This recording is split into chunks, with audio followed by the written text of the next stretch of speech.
Vamos lá, bom dia.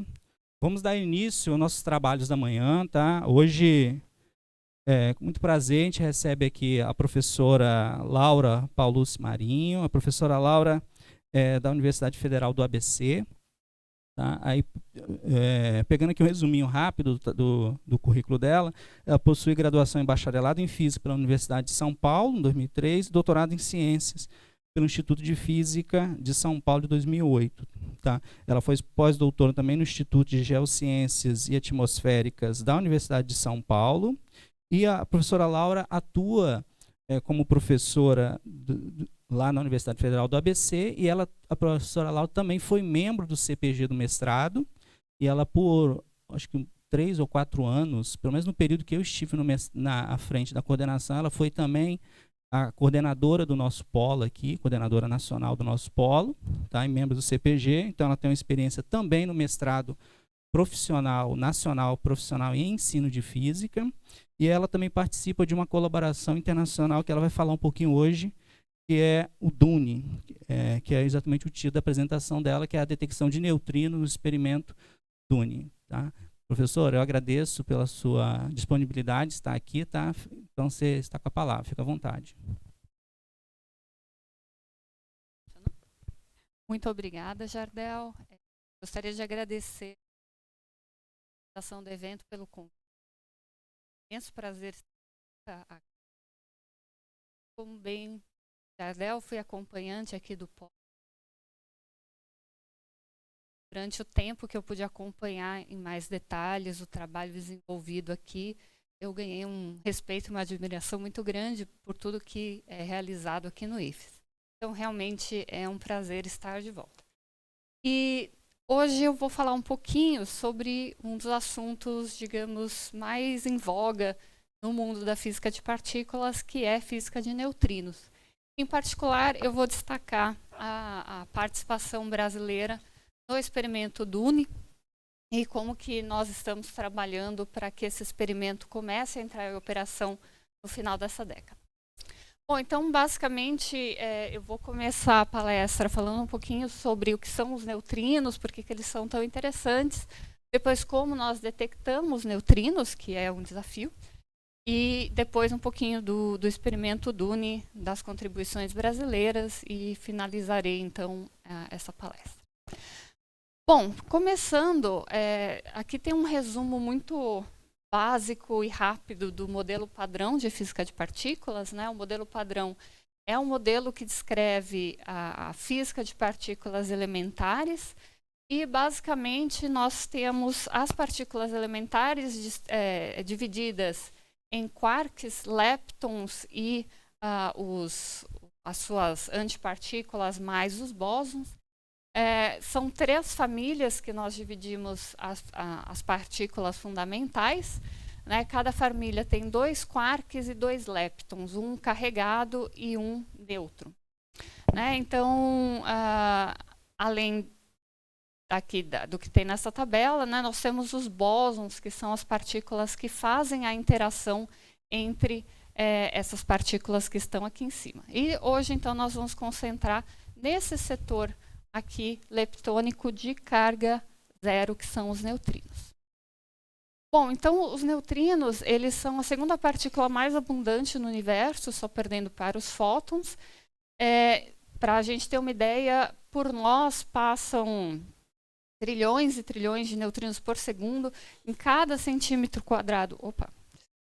Em cada centímetro quadrado, né, nós temos aqui passando cerca de 1 trilhão de neutrinos por segundo, só que eles interagem, apesar de serem extremamente abundantes, eles interagem muito pouco. Né? Nós dizemos que a seção de choque de interação dos neutrinos é extremamente baixa. Isso porque eles são leptons, então eles não interagem via força forte, eles não têm carga, então eles não interagem via força eletromagnética, e só sobra a gravidade, que a massa deles é muito, muito pequena, então, tipicamente, para qualquer partícula, a interação gravitacional é desprezível, e a interação fraca, que é, como o próprio diz o nome, uma interação muito fraca. Existem diferentes fontes de neutrinos, existem os neutrinos relíquias do Big Bang, o Sol, é um grande produtor de neutrinos, supernovas, raios cósmicos. Nós mesmos somos produtores de neutrinos. Vamos olhar um pouquinho em mais detalhes algumas dessas fontes. Né? Então, existem diferentes fontes naturais aqui na Terra. Tudo que tem potássio emite neutrino, né? Porque o potássio 40 ele não é estável, ele decai. Então, o nosso corpo, as frutas, tudo que contém o potássio 40 vai emitir neutrino. E o centro da Terra também tem uma quantidade de elementos radiativos bastante grande, resultado do seu próprio processo de formação. Então, nós temos neutrinos sendo emitidos no interior da Terra e ajudando, então, a manter a temperatura alta ali dentro.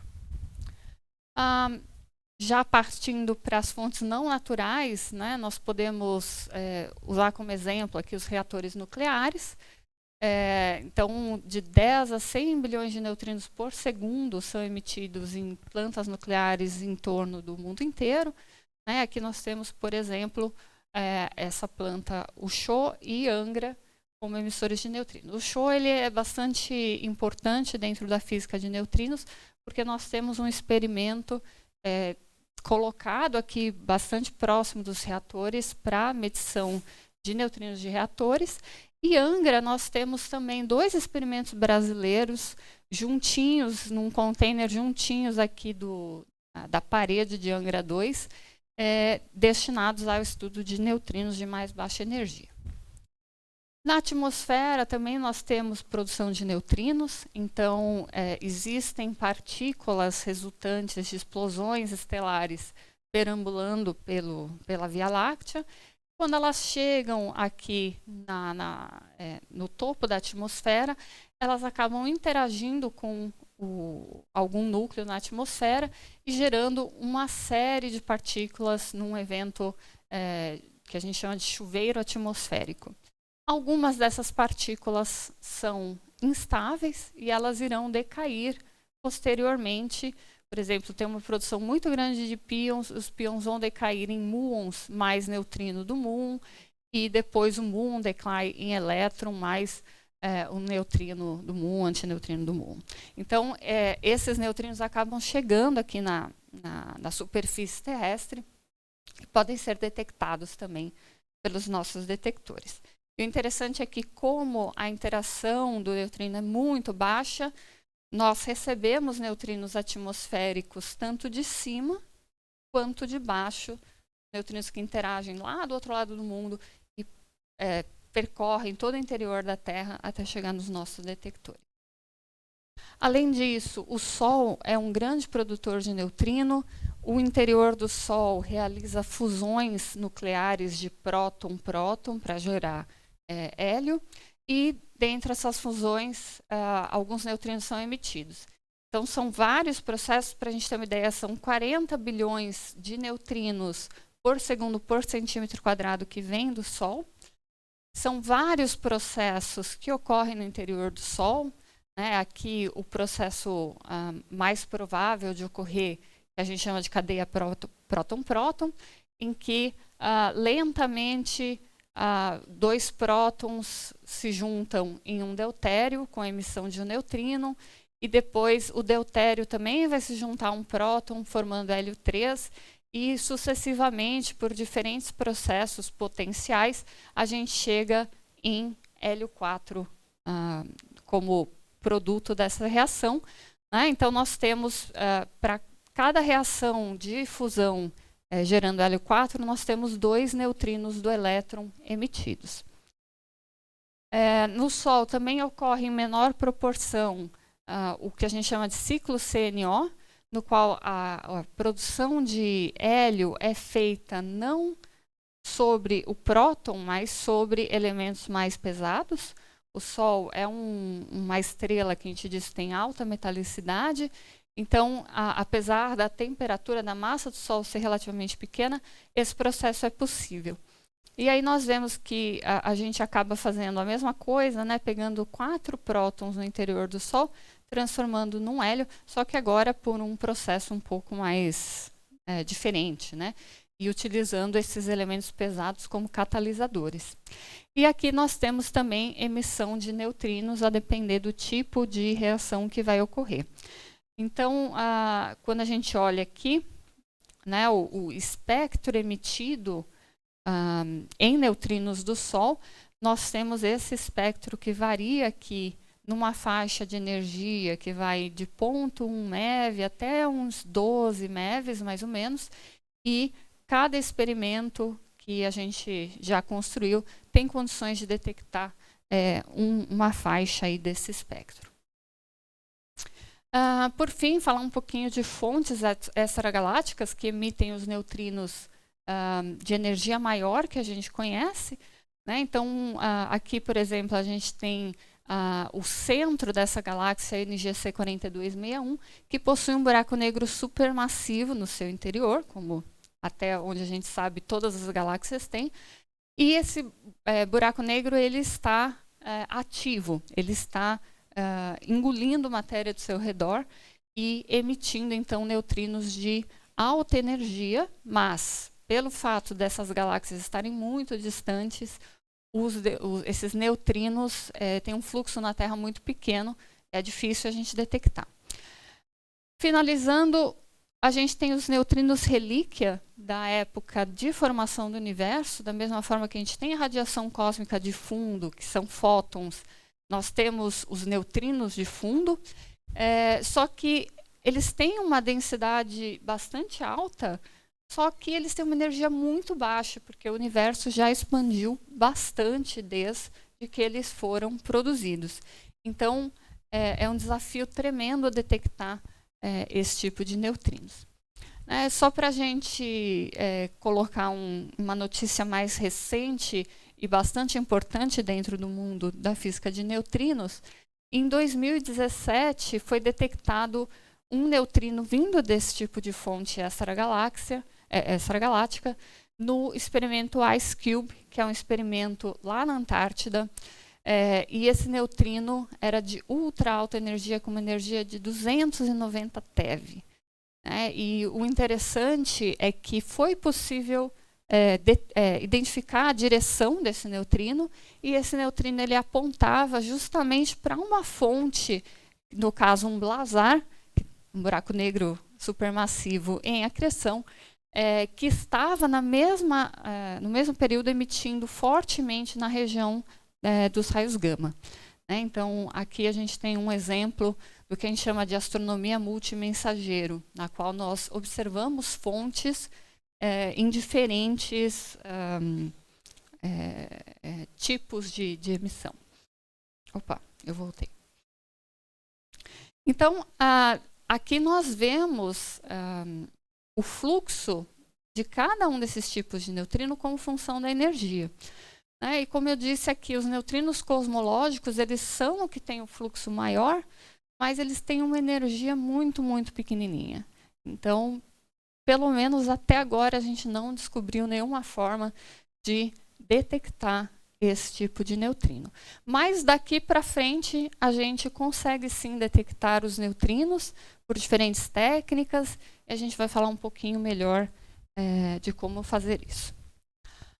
Bom, então, voltando um pouquinho de como que nós fomos descobrindo as características dos neutrinos, a gente volta lá para a década de 1930, com o decaimento beta.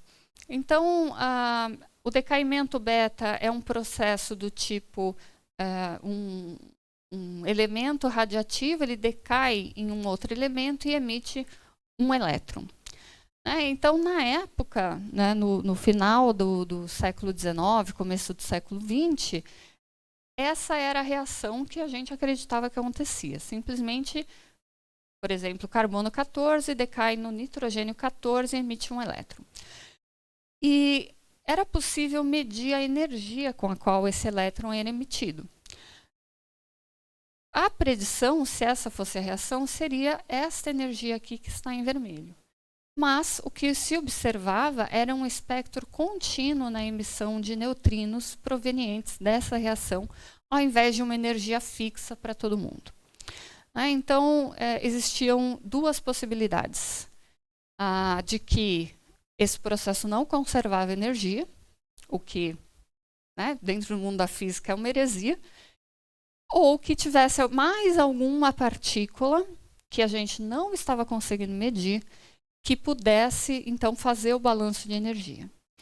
Obviamente, escolher entre não conservação de energia e uma partícula invisível, a gente fica com a partícula invisível.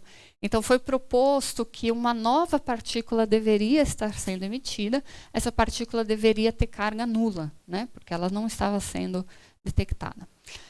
No início, ela foi chamada de nêutron. Quando o nêutron, em 1932, foi detectado, perceberam que a massa do nêutron era muito pesada para ser este carinha aqui do decaimento radiativo. Então, rebatizaram essa partícula de neutrino, não, uma partícula neutra de massa pequenininha. Então, daqui começou a busca pela detecção dessa partícula, né? Porque, obviamente, a gente tinha que comprovar que essa proposta era válida. Demorou mais de 20 anos para que houvesse a primeira evidência experimental da existência dos neutrinos, né? Em 1956, esse experimento aqui, realizado por Cohen e Haynes, ele tinha como proposta detectar os antineutrinos produzidos em reatores nucleares. Para isso, eles usavam 2 tanques com cloreto de cádmio e deixavam próximo ao detector, e eles detectavam, então, uma radiação emitida quando o antineutrino interagia com um próton nesse tanque, né? Então, eles produziam um pósitron, o pósitron se aniquilava com um elétron, e aí você tinha a emissão de nêutrons que eram absorvidos no cádmio, e você conseguiria, então, detectar a existência dessa reação. Um pouquinho mais tarde, outro experimento, o experimento de Homestake, ele fez a detecção dos neutrinos solares. Então, nessa época, a ideia de que havia reações nucleares no interior do Sol já era bem estabelecida, e a detecção de neutrinos solares é uma das principais evidências de que a gente, de fato, tem essas reações acontecendo, nas taxas e da forma como a gente imagina que elas de fato acontecem, né? Os fótons que são produzidos no interior do Sol pelas reações nucleares, eles acabam interagindo muito até sair da superfície do Sol e perdem as características que são dessas fusões nucleares. Os neutrinos, como eles não interagem, eles saem, e a gente consegue ver aquele espectro predito muito bem, né? O problema é que foram detectados bem menos neutrinos por esse experimento do que o previsto pela teoria padrão de fusão nuclear no Sol. Então, mais uma vez, tínhamos um problema que ficou conhecido como problema dos neutrinos solares. O que estava acontecendo? Nós não entendíamos o processo de fusão no interior do Sol, ou nós não entendíamos o processo de detecção de neutrinos. Alguns anos mais tarde, Pontecorvo sugere que, na verdade, o nosso modelo solar não tinha problema. O problema é que, ou melhor, a solução do problema é que os neutrinos, eles teriam massas não nulas, que não é o que o modelo padrão de física de partículas nos diz, e que eles eram produzidos no interior do Sol como neutrinos do elétron, mas eles se transformariam nos outros tipos de elétron até chegar até nós. Ou seja, os neutrinos, eles oscilariam de um sabor para outro. Bom, isso era uma proposta, né? E assim, a única evidência que existia indicando que talvez essa proposta seria correta era esse problema dos neutrinos solares. Na década de 90, entrou em operação esse detector chamado Super Kamiokande, e um dos feitos mais importantes dele foi observar os neutrinos produzidos na atmosfera. Ele também conseguia observar os neutrinos produzidos do Sol, então ele reforçou, digamos, esse problema dos neutrinos solares.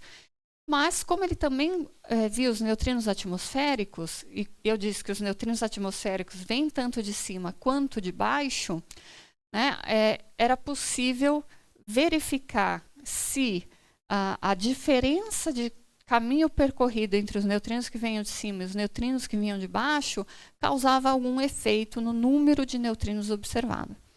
E, de fato, foi o que o experimento Super Kamiokande observou, né? Que os neutrinos que percorrem um caminho maior, eles acabam oscilando, ou seja, trocando de sabor entre a produção e a detecção.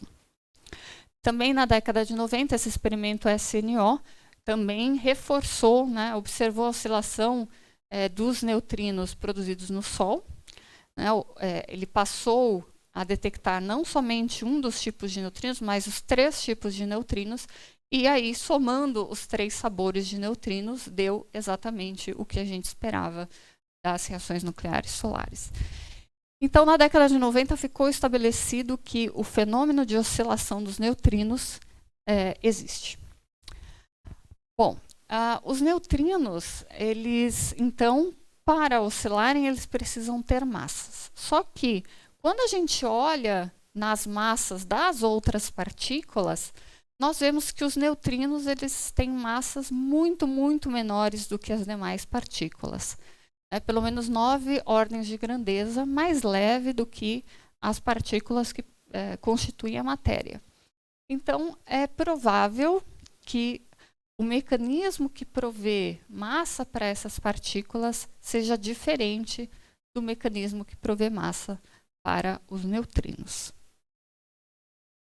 Bom, então vamos entrar um pouquinho na discussão do como acontece a oscilação dos neutrinos. Então, os experimentos indicaram que essa oscilação acontece. Nós temos os 3 sabores de neutrino, neutrino do elétron, neutrino do muon, neutrino do tau, mas como eles oscilam, eles não são a base fundamental dos neutrinos. Essa base fundamental seria o que nós chamamos dos 3 estados de massa, que a gente chama de Ni1, Ni2 e Ni3. Então, os estados de sabor Ni-N, Mi, Ni-Tau, eles viajam como uma combinação desses estados de massa Ni1, Ni2, Ni3, ao invés de serem um sabor fixo que viaja aí estaticamente, né? Uma outra coisa que os experimentos indicam é que essa mistura de sabor é grande. Né? Na verdade, os quarks, eles também têm uma oscilação de sabor, mas ela é bastante pequena. Então, a gente não se preocupa tanto com a oscilação de sabor de quarks. Mas, em neutrinos, essa mistura de sabor é muito grande. E outra coisa que os experimentos indicam é que a diferença das massas dos neutrinos, que precisa existir para que eles oscilem, é pequena. As massas em si são menores que 3 eletronvolts, e as diferenças de massa quadrática são menores aí do que milivolts ao quadrado. Milieletronvolts ao quadrado. Né? Só para a gente ter uma ideia, o próton, ele mede, a massa dele mede mais ou menos 1 GeV, 1 gigaelectronvolt, 10 a 9 eletronvolt. Né? Os quarks têm massas aí na casa dos eletronvolts, centenas de eletronvolts. Bom, que mais que os experimentos nos dizem? Cada um dos estados de massa tem uma probabilidade de interagir como um dado estado de sabor. Então, o estado Ni1 vai interagir como neutrino do elétron mais ou menos 2/3 das vezes que ele vai interagir, ou como neutrino do muon ou do tau nas outras 1/3 das vezes. Já o Ni2, ele é democrático, ele interage com qualquer um do sabor com probabilidade igual. E o Ni3, ele interagirá como neutrino do muon ou neutrino do tau quase 50% das vezes e como neutrino do elétron, aqui está errado, né? Tem que somar 100% aqui, os restantes, né? Nós vimos que os neutrinos do Sol são exclusivamente produzidos como neutrinos do elétron, né? Então, eles são mais prováveis de serem começarem a sua jornada até nós como neutrino do tipo Ni1, né? E aí, como eles são neutrinos do tipo Ni1, é mais provável que eles interagem como neutrinos do elétron.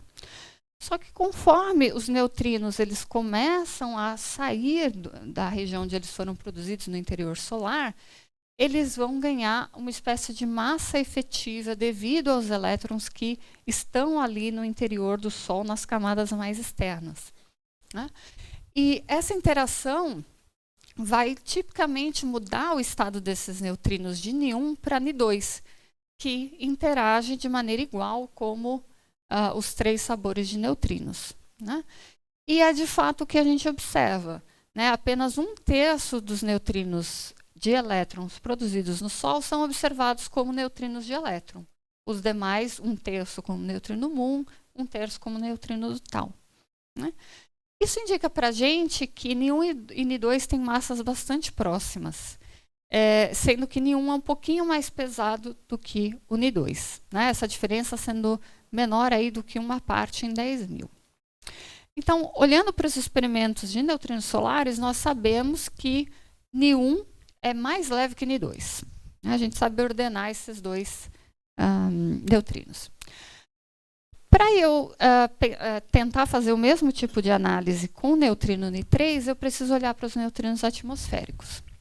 Os neutrinos atmosféricos, eles são produzidos tipicamente como neutrinos do Mu, e as observações mostram que a diferença agora de massa entre esse neutrino 3 e o Ni1 ou Ni2, porque eles têm massas muito similares, é muito maior do que a diferença que eu vejo entre Ni1 e Ni2, né? A gente tinha 1 em 10.000 entre Ni1 e Ni2, agora a gente tem 1 em 400 entre Ni1 e Ni3.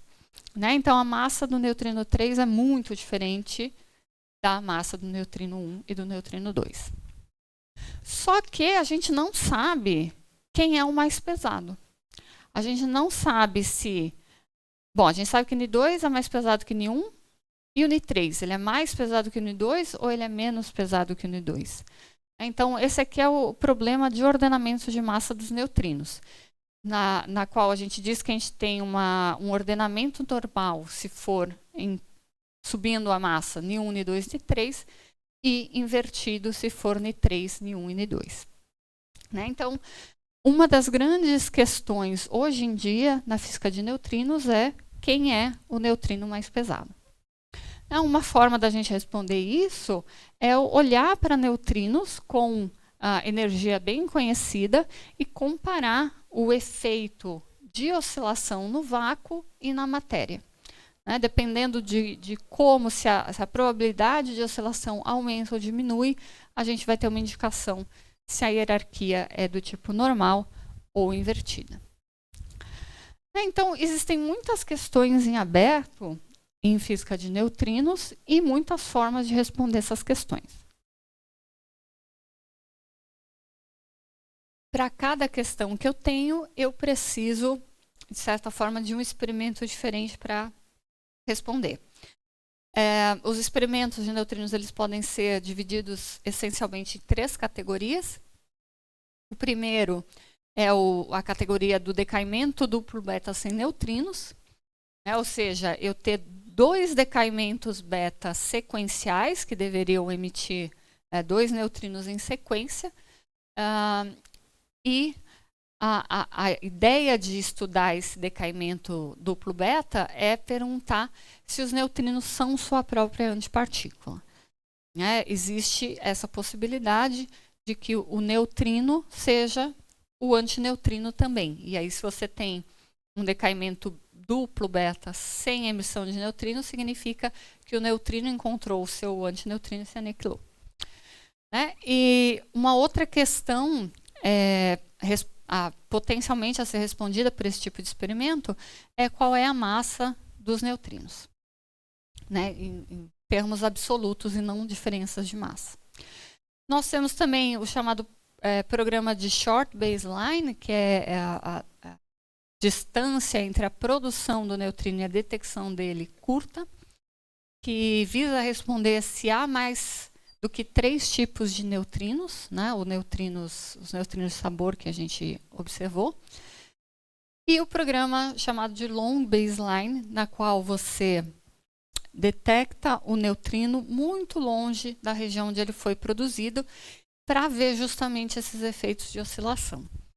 E aí nós temos 3 questionamentos principais, que é se os neutrinos violam a simetria CP, qual o ordenamento de massa dos neutrinos, e também, como esses detectores são muito, muito grandes, a gente vai poder responder questões sobre supernovas. Eu esqueci de mencionar, mas se vocês tiverem qualquer pergunta, fiquem à vontade para me interromper no meio da apresentação. Acho que fica mais interessante. Oi.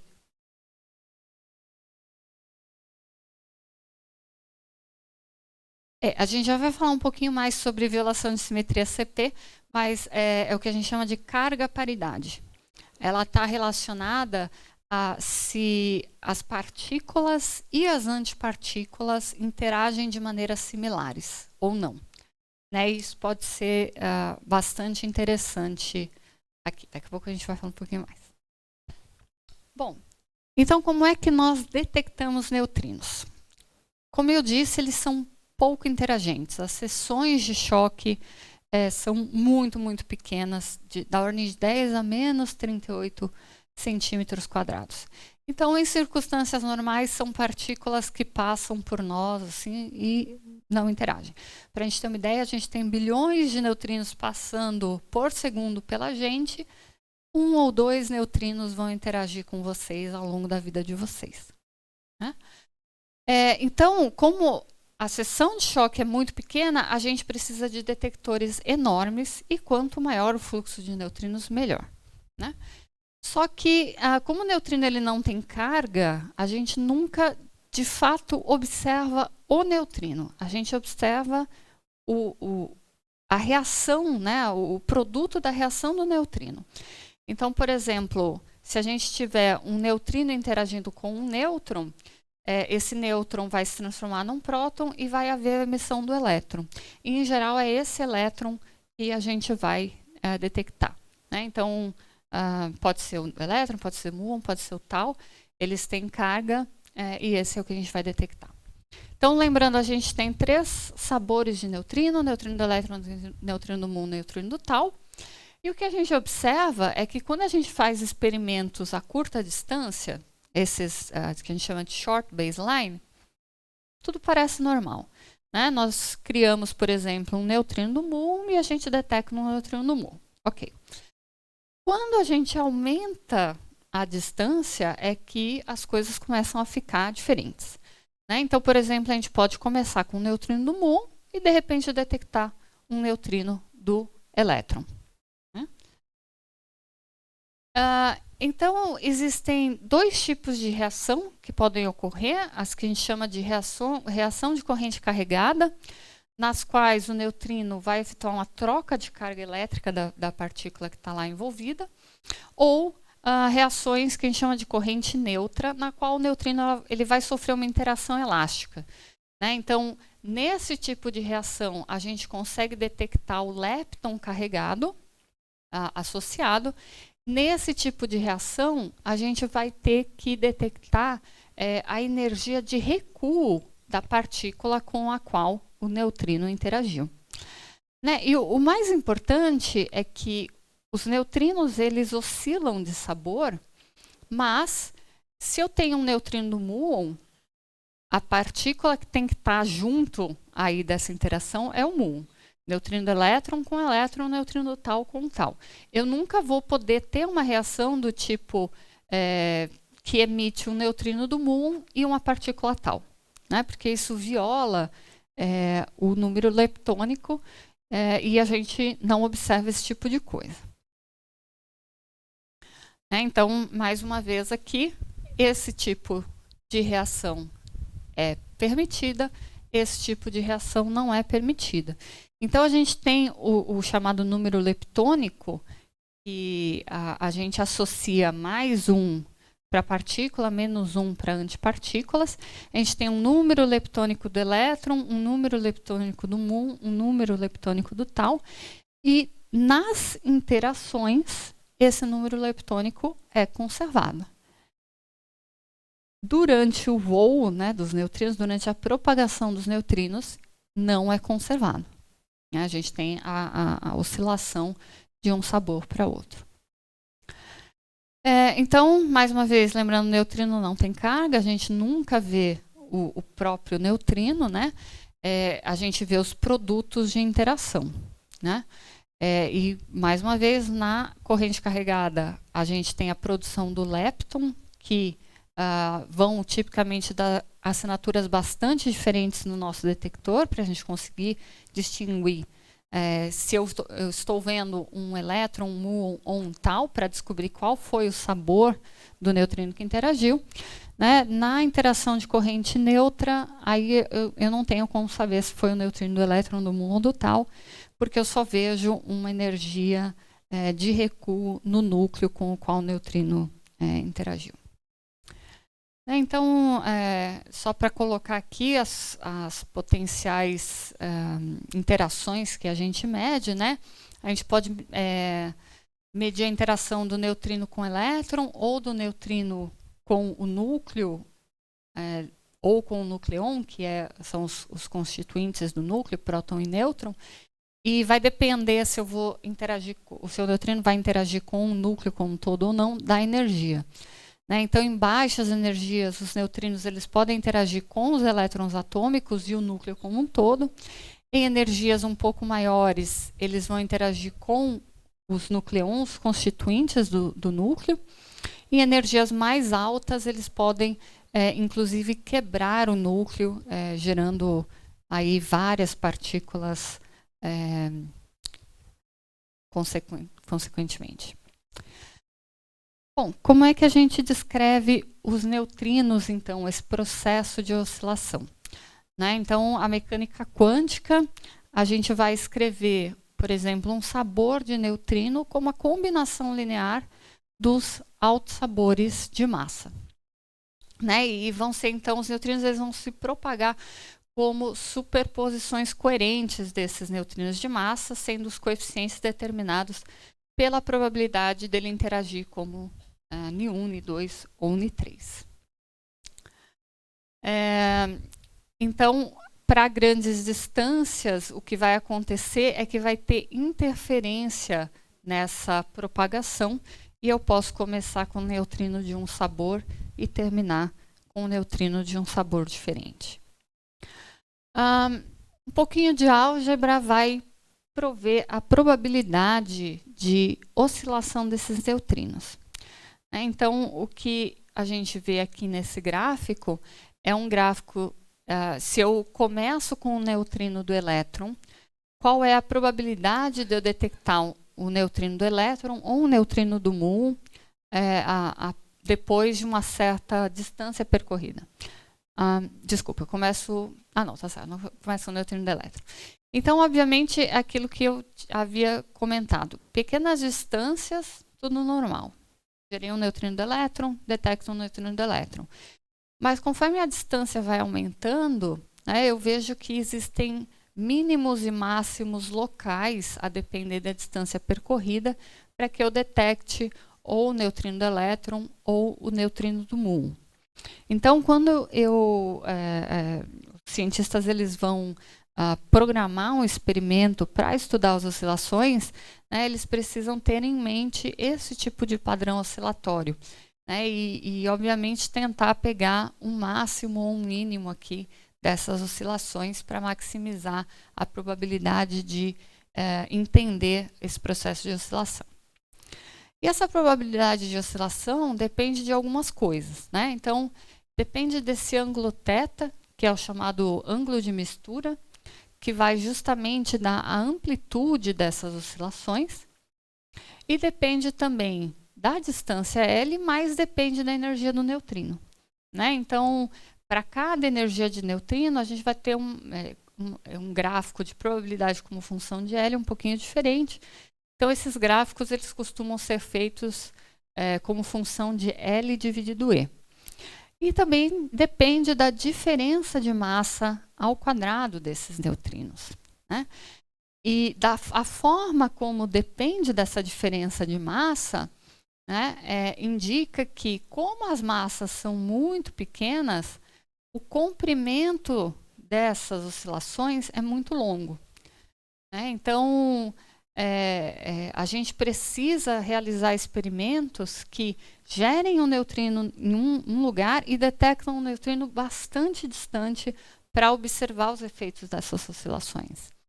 E outra coisa interessante é que, obviamente, se ΔM for igual a zero, né, esse seno aqui é igual a zero. E aí eu não tenho oscilação. Então, o fato de que as oscilações são verificadas indica que, de fato, os neutrinos, primeiro, têm massa, e segundo, as massas precisam ser diferentes. Né? E, como eu já mencionei, né, esse fenômeno de oscilação já está muito bem estabelecido. Inclusive, o Nobel de 2015 foi dado para os representantes das colaborações Super Kamiokande e SNO, justamente por essa verificação experimental das oscilações. Aqui não é para assustar ninguém, é só para a gente ter uma ideia. Né? A gente escreve, então, os neutrinos de sabor como uma combinação dos neutrinos de massa, e aqui está a matriz que a gente usa para fazer essa correspondência entre um e outro. Né? A chamada matriz Pontecorvo, Máquina, Kagawa e Sakata, PMNS. E aqui a gente vê, né, que a gente já tinha visto aqui os ângulos de mistura. Né? Eu vou ter um ângulo para cada par de neutrinos, então são 3 ângulos, θ12, θ23 e θ13. E eu vejo também aqui a existência de uma fase, que é a chamada fase de carga-paridade, né? A potencial violação de carga-paridade que eu havia mencionado. Então, a gente pode se perguntar quão bem esses parâmetros são conhecidos. Acho que era para ter uma tabela ali, mas sumiu. Bom, quão bem esses parâmetros são conhecidos? Eles são conhecidos com uma incerteza que ainda é relativamente grande. Particularmente o delta, o θ13, que é o de reatores, começou a melhorar a precisão dele nos últimos anos, e delta CP. Então, os experimentos de neutrino hoje em dia, eles são imaginados justamente para começar a diminuir as incertezas experimentais nesses parâmetros, para que a gente entenda melhor o fenômeno de oscilação de neutrinos. Como eu disse, detectar os neutrinos não é uma tarefa fácil, né? Só para a gente ter uma ideia, se eu quiser parar um próton de 1 MeV, eu preciso de menos de 1/10 de milímetro de chumbo. Um elétron de 1 MeV, eu preciso de 10 milímetros de chumbo, mas se eu tiver um neutrino de 1 MeV, eu preciso de 10 anos-luz de chumbo. Então, são partículas pouquíssimo interagentes. São muitas as formas possíveis de se detectar os neutrinos, várias técnicas diferentes, mas, basicamente, a gente consegue dividir os detectores de neutrinos em 2 tipos. Né? Os detectores do tipo radiação Cherenkov, ou os detectores do tipo cintiladores. Aqui, por exemplo, a gente tem o Super Kamiokande, no Japão. Ele é um experimento do tipo Cherenkov. Então, todas essas bolinhas que a gente vê aqui na parede do detector é um detector de luz. E o que acontece é, na verdade, o antineutrino do elétron ele vai interagir com um próton. Esse tanque aqui, ele é enorme, ele tem da ordem de 50 metros de altura. Aqui tem 2 pessoas num bote fazendo o reparo dos detectores de luz. Ele é preenchido com água. Então, o que acontece é o neutrino ele vai interagir com um próton e vai gerar um elétron aqui que vai se propagar com velocidade maior do que a luz na água e vai gerar, então, um cone de radiação Cherenkov que vai ser detectada pelos detectores de luz, né? Então, esse é um tipo de experimento do tipo Cherenkov. Aqui nós temos o Ice Cube, né, que usa o gelo antártico como meio de detecção. Nós temos também experimentos do tipo cintiladores, na qual a partícula carregada passa e também gera luz, que vai ser detectada pelos detectores. E aqui, na verdade, um experimento que não está em nenhuma dessas categorias, que é o experimento CONE, que está ali pertinho, grudadinho na cúpula de Angra 2, que é um experimento com CCDs, né? Que nem as CCDs que a gente tem para astronomia, e que vai detectar os traços das partículas aqui gerados. E agora eu vou começar a falar de um dos experimentos em construção mais desafiadores, de maior proporção que a gente tem hoje em dia, que é o experimento DUNE. O experimento DUNE é o grande projeto do Fermilab atualmente, e a ideia é fazer física de precisão de neutrinos utilizando o que a gente chama de TPC de argônio líquido, né? É uma colaboração internacional que hoje em dia conta com mais de 1.400 colaboradores de mais de 200 instituições. 35 países, mais o CERN. A gente pode ver aqui os países incluídos e o Brasil como um dos membros.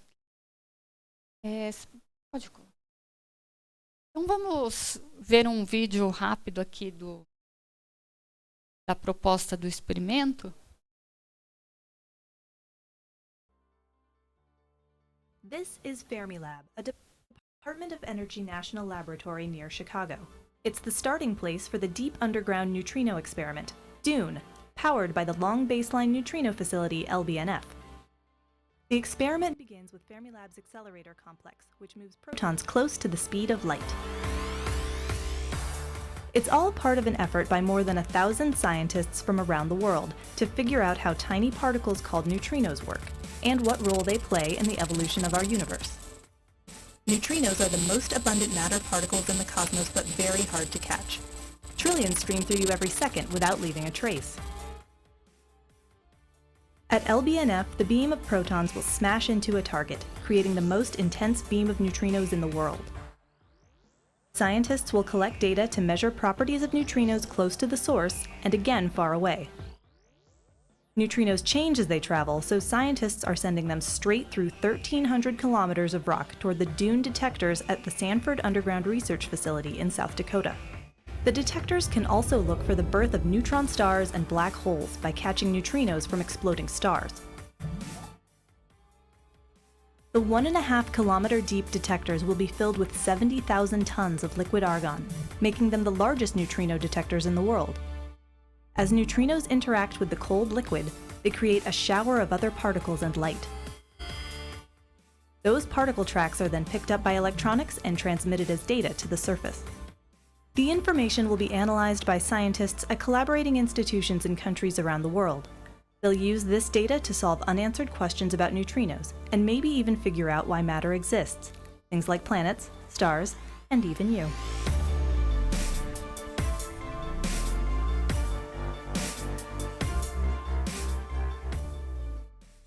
Certo, então, como disse o vídeo, né, o Fermilab ele vai gerar o mais intenso feixe de neutrinos no mundo.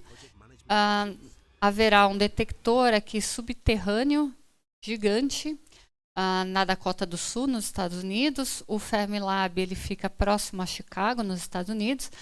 Aqui nós teremos o primeiro detector próximo à fonte e ele deve entrar em operação com o feixe em 2032, sem o feixe um pouquinho antes, em mais ou menos 2029. Então, o que vai acontecer é que o feixe gerado ele vai ser um feixe de neutrino do MUL, e conforme ele propaga que os 1.300 quilômetros entre o ponto de geração e o ponto de detecção, ele deve oscilar para praticamente quase tudo neutrino do elétron, mas ainda com a quantidade de neutrino do muon e neutrino do tau. O detector distante são 4 câmaras enormes, né? Aqui a gente vê a foto de uma câmara, a escavação das cavernas onde vai as câmaras e aqui a parte instrumental central já está 100% concluída. E nesses detectores gigantes a gente vai usar a tecnologia chamada LAR-TPC. Né? Então, TPC em inglês é Time Projection Chamber, é uma câmara de projeção temporal. Então, com esse tipo de técnica, a gente consegue reconstruir os traços das partículas. E será utilizado, então, argônio líquido dentro dos detectores. Aqui é uma visão esquemática do primeiro módulo desse experimento. Nós vamos ter 4 câmaras aqui. Nós temos os anodos e os catodos verticais, então é um plano de anodo, um plano de catodo, anodo, catodo, anodo. E a leitura dos dados vai ser feita aqui no anodo por esse tipo de estrutura que a gente chama de APA, que são vários fios pequenininhos aqui que vão realizar a coleção de carga. Além disso, no meio dessa APA haverá os detectores de luz do experimento, que para esse primeiro módulo vai ser esse detector aqui, que é a X-Arapuca, que foi o conceito foi desenvolvido e esses detectores também serão construídos no Brasil. E ele tem esse formato aqui bastante longo e fininho, justamente para encaixar no meio aqui dos planos de fio. O segundo módulo vai ter uma tecnologia um pouquinho diferente, mas vai continuar sendo uma TPC de argônio líquido, só que a leitura de carga não vai ser realizada por fios, vai ser realizada por essa estrutura, né, que a gente chama de PCB. Então, são tiras detectoras aqui com essas perfurada, né? Então a carga ela vai seguir aqui por esses buraquinhos no detector. Além disso, os detectores de luz desse experimento, eles vão ser colocados aqui no catodo e nessa parede lateral. E esse experimento, então, esse módulo ele vai ter 2 módulos, dois volumes de deriva, aqui o superior e o inferior. O interessante é que o catodo é uma superfície de alta tensão, ele vai estar mais ou menos menos 300 kV. Então, obviamente, operar um detector em tão alta tensão é um desafio e foi um dos grandes desenvolvimentos do DUNE aí nos últimos anos. Além do detector distante, haverá o detector próximo. O detector próximo ele vai servir para caracterizar esse fluxo inicial de neutrinos, né, para a gente não depender apenas dos cálculos do que a gente acha que vai estar ocorrendo ali. Além disso, vai ser possível fazer medidas da seção de choque das partículas com argônio líquido, que é pouco conhecido no momento, né, e observar a resposta do detector, ou seja, a dependência com a energia do neutrino que ele vai ter nas interações. Então, serão 3 detectores conjuntamente. Esse detector aqui, que vai ser uma LAR-TPC, né, uma TPC de argônio líquido, que é móvel. Atrás dele tem um módulo específico para detectar muons das interações que os neutrinos do muon vão ter aqui nesse primeiro detector. E ainda tem um detector aqui que é fixo e que estará no eixo do feixe para detectar também partículas, só que de uma forma um pouquinho diferente. Né? E o fato desse conjunto aqui de detectores ser móveis vai permitir que a gente observe diferentes energias desse feixe de neutrinos inicial, né, melhorando as nossas determinações de seção de choque e tudo mais. Oi. Também vamos chegar lá. Desculpe.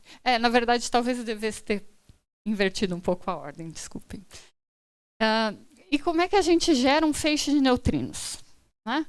Bom, gerar um feixe de neutrinos, nós começamos com um feixe de prótons de alta energia. Então, os prótons, tendo carga elétrica, é fácil de acelerar, né? A gente viu no vídeo que é uma estrutura circular, você deixa o próton circulando lá algumas vezes, ganhando energia, e aí você redireciona esses prótons para colidir com um alvo que tipicamente é grafite ou berílio. Né? Quando ele colide com esse alvo, ele gera novas partículas, incluindo píons, que são partículas instáveis e que vão decair. Né? Esses píons eles são focalizados por campos magnéticos, de modo a seguirem para onde a gente quer que eles sigam. Né? E esses campos magnéticos, então, focalizam esse feixe em mais ou menos 1 metro de diâmetro. Com o campo magnético eu posso focalizar píons positivos ou píons negativos, né? Deixando tudo que não é do meu interesse ir para outros lugares. E se eu estiver focalizando píons positivos, eles vão decair em antimuons e neutrinos do muon. Os píons negativos vão decair em muons e antineutrinos do muon. Então, se eu seleciono píons, eu seleciono neutrinos, antipíons, π-, eu seleciono os antineutrinos. E depois, mais para frente, tem um bloco de alumínio, aço e concreto que vai parar e absorver tudo que não é neutrino, ou antineutrino, e aí eu tenho um feixe de neutrino aqui. Só 3 lugares no mundo realizam esse tipo de produção de feixes de neutrino de alta intensidade, que é o J-PARC, no Japão, o CERN, na Suíça, na França, né, na fronteira, e o Fermilab, nos Estados Unidos. Agora sim, por que a gente usa argônio líquido? Né? Bom, líquidos nobres, eles são bastante populares para detectar partículas difíceis. Né? Então, nós encontramos líquidos nobres em detectores de neutrinos e em detectores de matéria escura. Por que a gente usa os líquidos nobres? Eles, em geral, eles têm ionização bastante abundante. Então, uma partícula carregada percorrendo o líquido nobre, ele vai depositar energia e essa energia, então, vai ionizar esses átomos. Eu aplico um campo elétrico muito forte e coleto esses elétrons. Além disso, eles também emitem luz de cintilação. Né? Essa excitação dos átomos nobres, quando eles voltam para o seu estado fundamental, eles emitem luz. E essa luz eu posso detectar também. Pelo fato deles serem elementos nobres, a eletronegatividade é quase nula. Né? Quase não, é nula desde que eu não tenha impureza. Se for um puro, o elétron ele vai percorrer, né, longas distâncias sem ser absorvido. Né? Quando eu tenho impurezas, aí já alguma absorção eu vou ter. Eles têm propriedades dielétricas boas, então eles acomodam tensões bastante elevadas que eu tenho que aplicar para coletar esses elétrons de ionização. E eles têm alta densidade. Né? Como os neutrinos eles interagem muito pouco, eu preciso de muitos alvos para que eu veja as interações. Tem custo baixo, né? Pelo menos o argônio tem um custo relativamente baixo. O argônio está presente na atmosfera, então é fácil extrair argônio da atmosfera. Os experimentos de dark matter, de matéria escura, eles gostam mais de usar o xenônio. Aí o xenônio já não é tão abundante aqui, já não é tão barato. E uma coisa interessante do argônio é que ele tem a maior sensibilidade para a interação do neutrino do elétron, o que a gente não encontra em outros tipos de detectores, né? Então, isso vai ser bastante importante dentro do esquema de detecção do DUNE e quando a gente compara com outros experimentos. As desvantagens é que essa luz de cintilação, apesar de ser bastante abundante, ela cai num comprimento de onda baixo, na região do ultravioleta. Então, para detectar essa luz, a gente vai ter que converter essa luz para a luz visível, e aí tem algumas perdas associadas a isso. É claro que interagir com um núcleo, a análise de dados é mais complicada do que se você interagir com um próton, né, que é um núcleon só. Então, você tem que levar em consideração efeitos nucleares na interação. E o argônio é líquido a temperaturas muito, muito baixas, menos 178 graus Celsius, se não me engano. Então, você precisa ter toda uma estrutura criogênica para manter o argônio na fase líquida, né? Se ele estiver na forma de gás, a seção de choque de interação vai ser bem menor, porque essa densidade aqui vai diminuir bastante. Então, no argônio líquido, né, essas são as interações principais. Então, essa interação aqui do neutrino do elétron em corrente carregada é a que tem a maior probabilidade de interação. A gente tem algumas outras interações mais fortes aqui de corrente neutra, que é um pouco mais complicado de detectar, mas não impossível. Então, o DUNE ele vai responder a quais questões? Bom, primeiro, em física básica de neutrinos, a ideia é medir a violação de carga-paridade no setor leptônico, né? Então, aquele delta CP que a gente viu uns slides atrás, já vou falar um pouquinho mais dele. Também determinar o ordenamento de massa, né? Então, qual dos três estados de massa é o mais pesado. Vai poder investigar física além do modelo padrão, né? Assim, existem coisas... O modelo padrão é muito bem sucedido, mas existem indicações de que talvez ele não esteja completo, e a gente só vai conseguir investigar a física além do modelo padrão se a gente entender e tiver muito bem determinado os parâmetros associados à oscilação dos neutrinos. E também vai servir para a física de supernova e astrofísica de uma maneira geral. Uma coisa importante é que o DUNE vai ser o único experimento em operação capaz de medir todas as características dos neutrinos acessíveis a experimentos de long baseline sozinho, né? Outros experimentos eles vão ter que combinar dados para obter alguns desses parâmetros, né? E outra coisa importante, né, a maior probabilidade, a maior sensibilidade, a maior probabilidade de interação no argônio líquido é ao neutrino do elétron e não ao antineutrino do elétron. Isso vai ser extremamente importante na detecção de supernovas, onde a gente tem a produção durante o pico de neutronização exclusivamente de neutrinos do elétron. Depois eles oscilam, vão para outros sabores. Mas, enfim, então isso vai ser bastante importante também. Falando sobre a violação do CP, né? Então, no início do universo, né, o universo ele é criado em um estado de densidade e temperatura muito elevada, e no início, então, a quantidade de matéria e antimatéria deveriam ser iguais. Se continuasse assim durante toda a evolução do universo, a matéria encontra a antimatéria, se aniquila em fótons, e a gente teria um universo exclusivamente de fótons hoje, né? Nenhum de nós estaríamos aqui.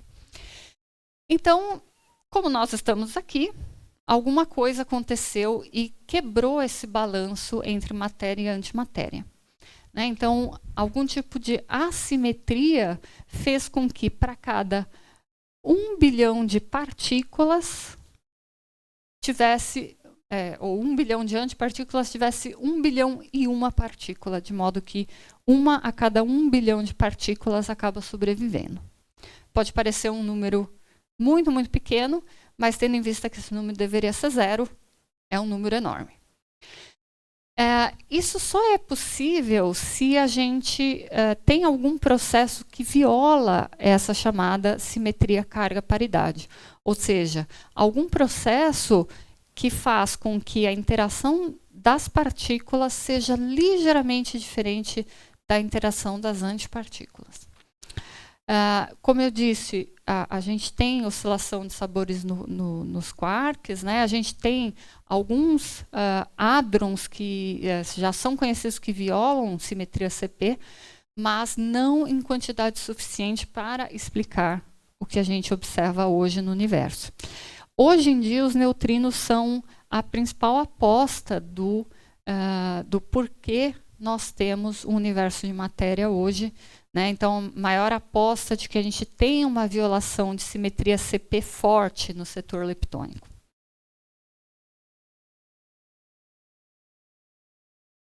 Ok. E como que a gente vai decifrar os dados do Dune? Aqui a gente tem um exemplo do que nós observamos quando partículas interagem no argônio líquido. Né? Então, aqui é uma imagem, isso, quando nós estamos tomando dado, é isso que a gente vê, esses traços aqui das partículas. E aí a gente pega essas informações, prepara esses dados, processa esses dados, identifica, então, o que a gente chama de hits e reconstrói com um algoritmo de reconstrução baseado em aprendizagem de máquina, a gente reconstrói o que aconteceu. Né? Então, a gente pega essa imagem e transforma em uma imagem 3D, identificando as partículas que interagiram aqui. Essa é a parte da carga, a parte da luz. A gente também tem algo similar, a gente calibra o nosso sistema de luz, a gente digitaliza os dados e identifica também os hits de luz. E a detecção de carga, então, vai dar para a gente uma imagem 3D da interação. E a imagem de luz, os dados de luz, eles vão permitir que a gente faça a medida absoluta do tempo de interação. Né, qual foi o tempo no qual o neutrino interagiu, porque a luz é muito mais rápida do que a carga para ser detectada. A gente vai poder, então, usar essa luz que chega muito mais rápida do que a carga para avisar o nosso detector, aconteceu uma interação, grava a carga, que ela deve estar chegando daqui mais ou menos 1 milissegundo. E a gente também pode fazer correção para a absorção da carga que ocorre entre a interação e a detecção, justamente por conta de que o argônio líquido ele não é 100% puro. Então, como que se dá esse processo? Alguma partícula, por exemplo, um neutrino entra na câmara, ele interage, ele gera um lepton carregado que vai se propagar aqui no argônio líquido, depois pode sofrer algumas outras interações. Ao longo da propagação das partículas carregadas, a energia vai sendo depositada, vai sendo transferida para os átomos de argônio. Então, esses átomos eles podem ser ionizados e, aplicando-se um campo elétrico bastante intenso aqui, eu vou começar a derivar esses elétrons de ionização aqui para a região de coleção. A gente tem 3 planos, são 2 planos de indução e 1 plano de coleção.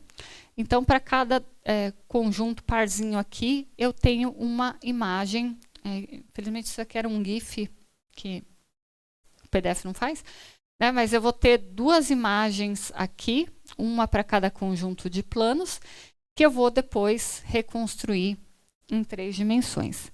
Então, a partir dessas imagens em 2 dimensões, eu consigo ir para 3 dimensões e estudar esse processo como um todo.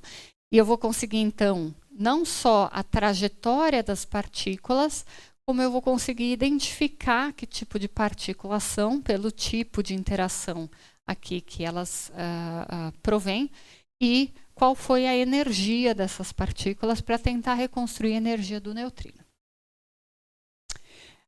Então, as partículas carregadas elas vão tanto ionizar o argônio quanto excitar o argônio, produzindo esse traço de elétrons de ionização e também a emissão de fótons de cintilação. Né? O interessante é que a emissão de carga e a emissão de luz, elas são anticorrelacionadas. Né? Quando eu aumento a produção de um, eu diminuo a produção de outro. Na região que o Dune vai operar de campo elétrico, nós temos uma emissão bastante similar de carga e luz. Só que nós temos uma coleção muito mais eficiente de carga do que de luz. Né? Então, a carga ela acaba sendo o principal que a gente detecta no Dune, e a gente usa a luz para complementar as informações da carga. E o importante é que uma LAR-TPC ela é tão interessante de usar que a gente consegue observar esses traços aqui de ionização com precisão de milímetros em qualquer lugar dentro da câmara. Né? E a câmara no Dune vai ter um tamanho aí de 60 por 14 por 12 metros cúbicos. Então, é uma câmara muito, muito grande. Isso permite que a gente faça reconstruções muito, muito lindas. Aqui a gente tem um exemplo de simulação.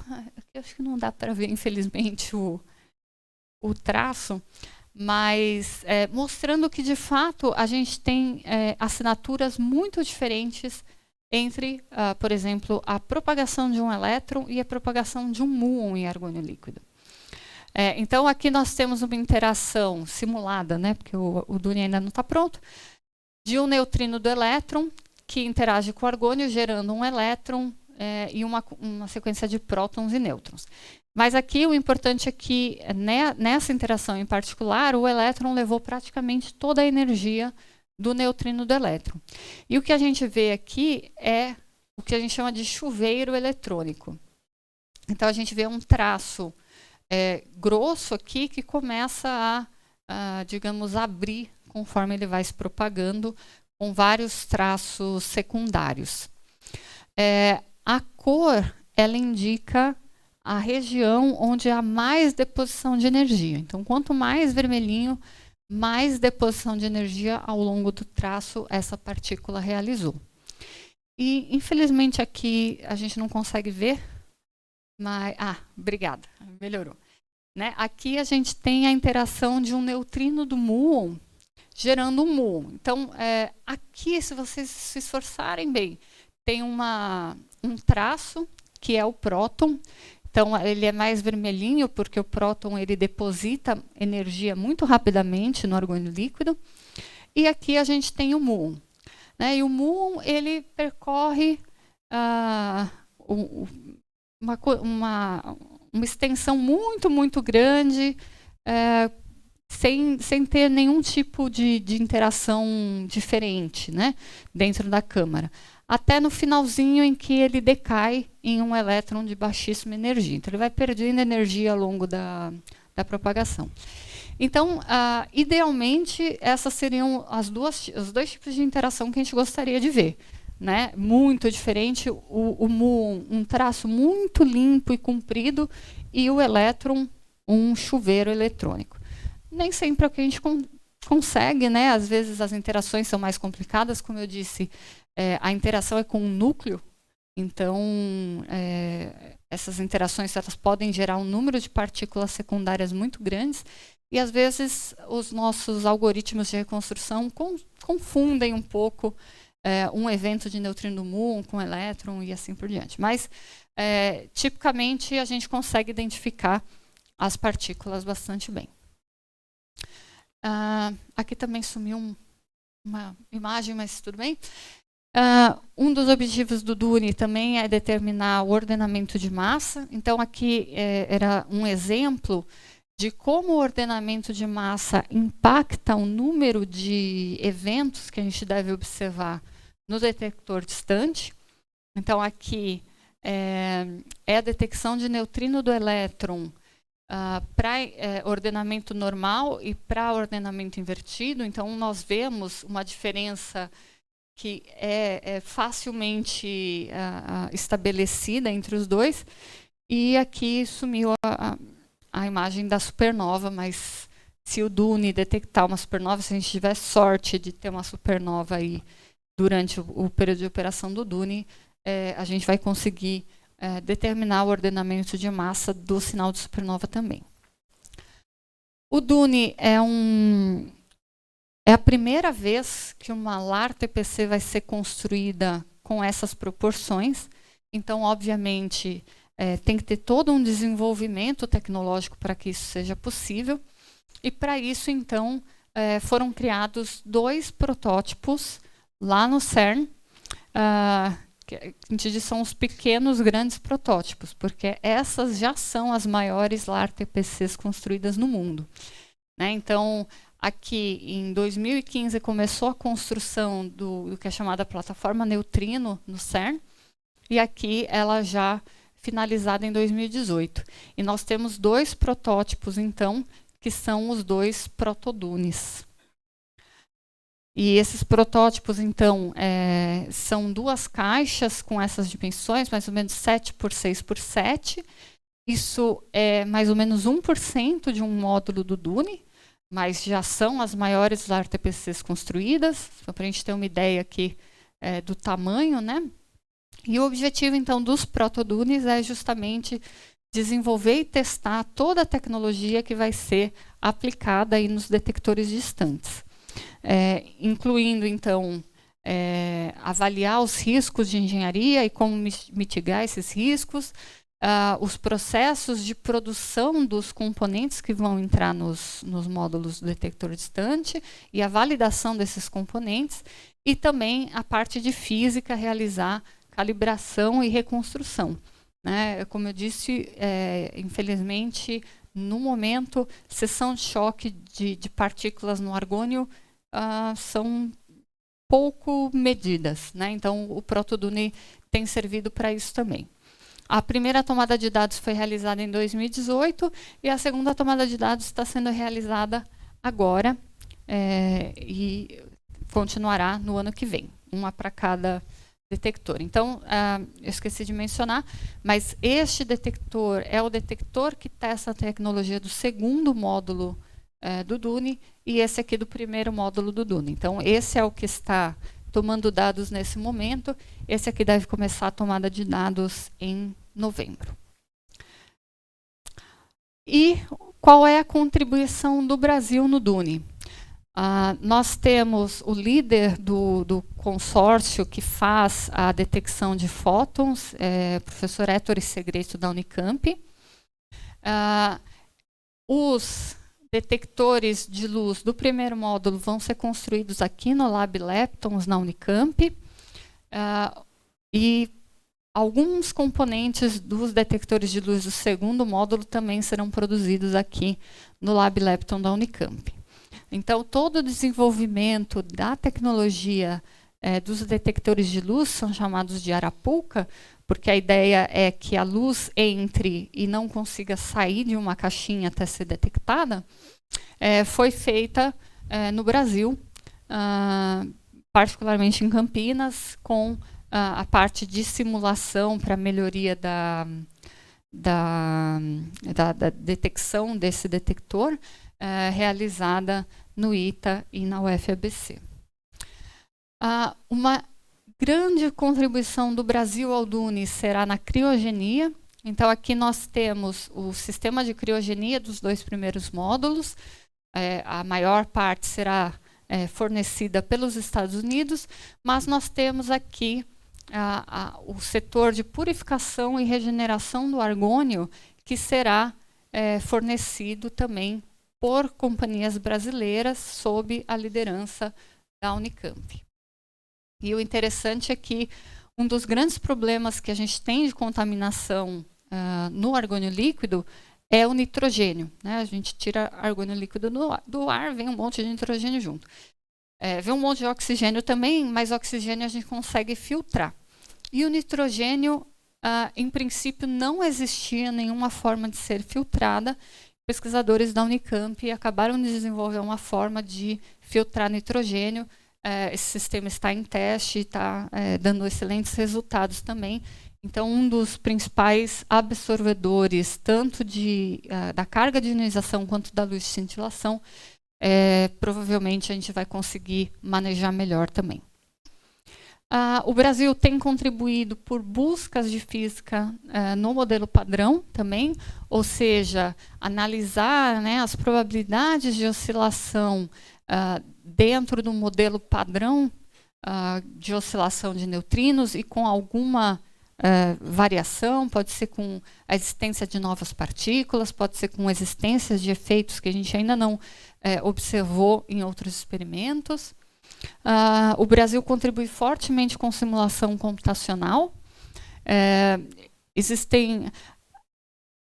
Às vezes as pessoas pensam, mas o DUNI ainda vai demorar para ser construído, né? Que coisa, a gente quer ver dados, deve ser mais interessante. Mas, na verdade, esse momento é extremamente interessante da construção de experimento, né? Quando você está no processo de planejamento.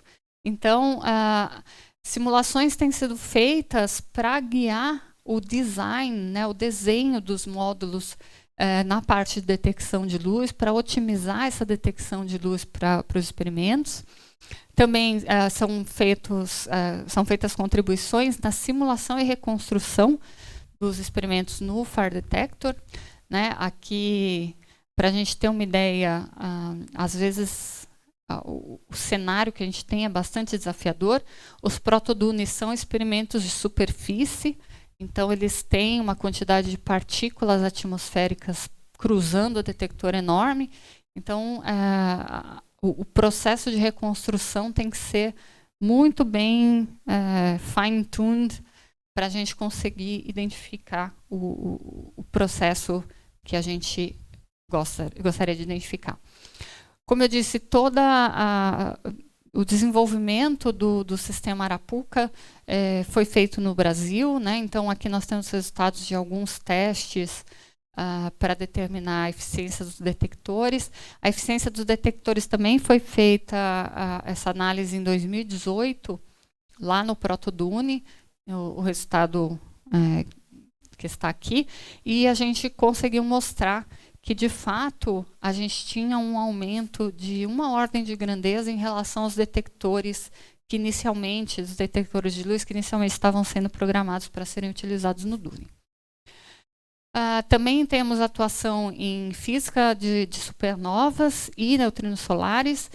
Uma coisa que eu acabei não mencionando é que aqui nós temos o espectro de todas as reações que ocorrem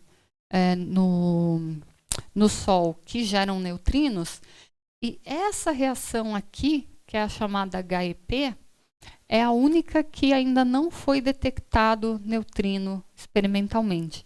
E o DUNI justamente tem maior sensibilidade aqui nessa região. Então, a gente espera que o DUNI seja capaz de ser o primeiro experimento a detectar esse tipo de neutrino, que é o processo que falta aqui para a gente fechar os neutrinos solares.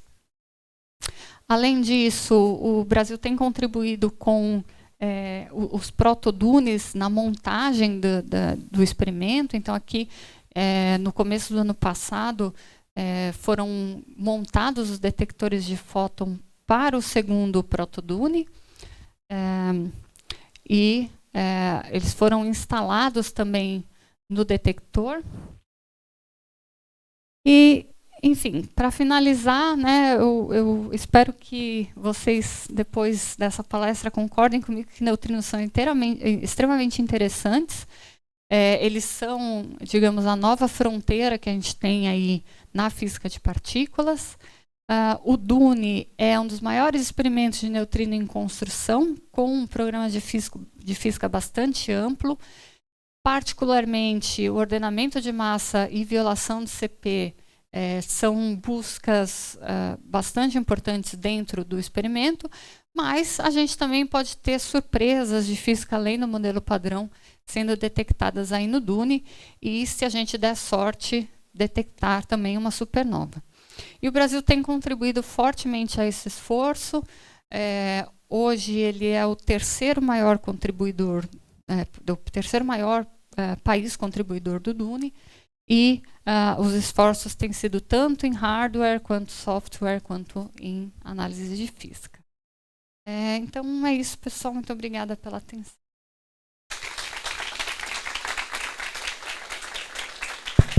Obrigado, professora Laura. Pessoal, a gente está apertado no tempo, a gente vai ter espaço, talvez duas perguntas. Alguém tem microfone?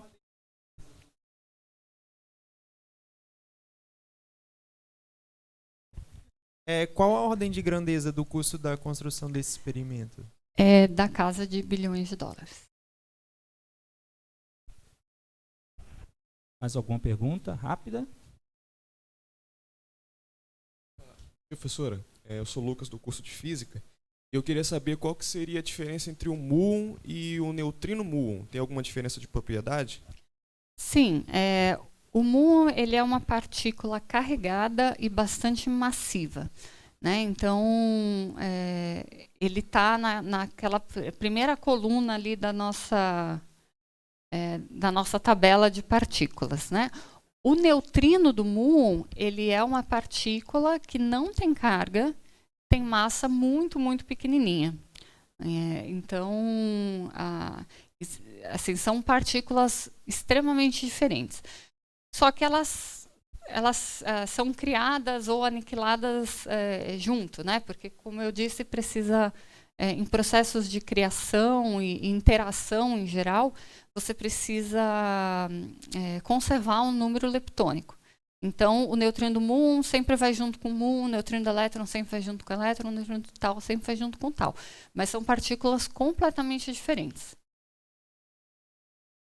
Professora, uma pergunta. Talvez você tenha falado, mas talvez não peguei muito bem. Você tinha falado que os sabores de neutrinos ali, no caso o neutrino ele oscila, porque são massas diferentes, né, cada sabor de neutrino. Só que, primeiro, se o neutrino ele pode interagir entre ele, e se... só isso mesmo. Então, interação neutrino-neutrino, em condições, digamos, usuais, não acontece, né? Eles já não interagem com partículas que são maiores, são pesadas. Então, entre eles, em geral, não acontece. Existe um lugar onde a gente sabe que interação neutrino-neutrino deve acontecer, que é a pré-supernova. Então, a supernova ela é o colapso de uma estrela muito grande, ela chegou no final da vida, ela não tem mais como realizar a fusão nuclear no seu interior, ela passa a colapsar, e aí existe um processo de transformação de prótons em nêutrons, e isso acaba gerando neutrinos. Só que esses neutrinos, inicialmente, a densidade é tão grande que eles ficam presos ali no interior desse objeto e eles acabam atingindo uma densidade bastante elevada. Ali deve ter interação neutrino-neutrino. Como é que a gente descreve? Ninguém sabe, né? É um ambiente tão fora do padrão que a gente ainda não sabe descrever como seria exatamente a interação neutrino-neutrino, mas ela deve ocorrer pré-supernova. Bom dia, professora. Meu nome é David, do curso de Física. Eu não sei se a senhora falou, mas eu tenho uma pergunta. No que os neutrinos estariam relacionados com a simetria matéria-antimatéria do universo primordial? Então, se aquele valor de ΔCp for diferente de zero ou for diferente de π, significa que a gente tem essa violação de simetria. Então, alguns processos, ao longo de toda a evolução do universo, mas em particular nos primeiros instantes, você tinha as partículas com uma densidade muito grande interagindo constantemente. Então, você tinha reações do tipo a partícula encontra a antipartícula, se aniquila gerando fótons, fóton encontra um outro fóton, gerando partículas, enfim. Alguma assimetria deve ter acontecido nesse processo de você aniquilar matéria e antimatéria e você criar matéria e antimatéria para que a gente tenha um excesso de matéria no universo primordial.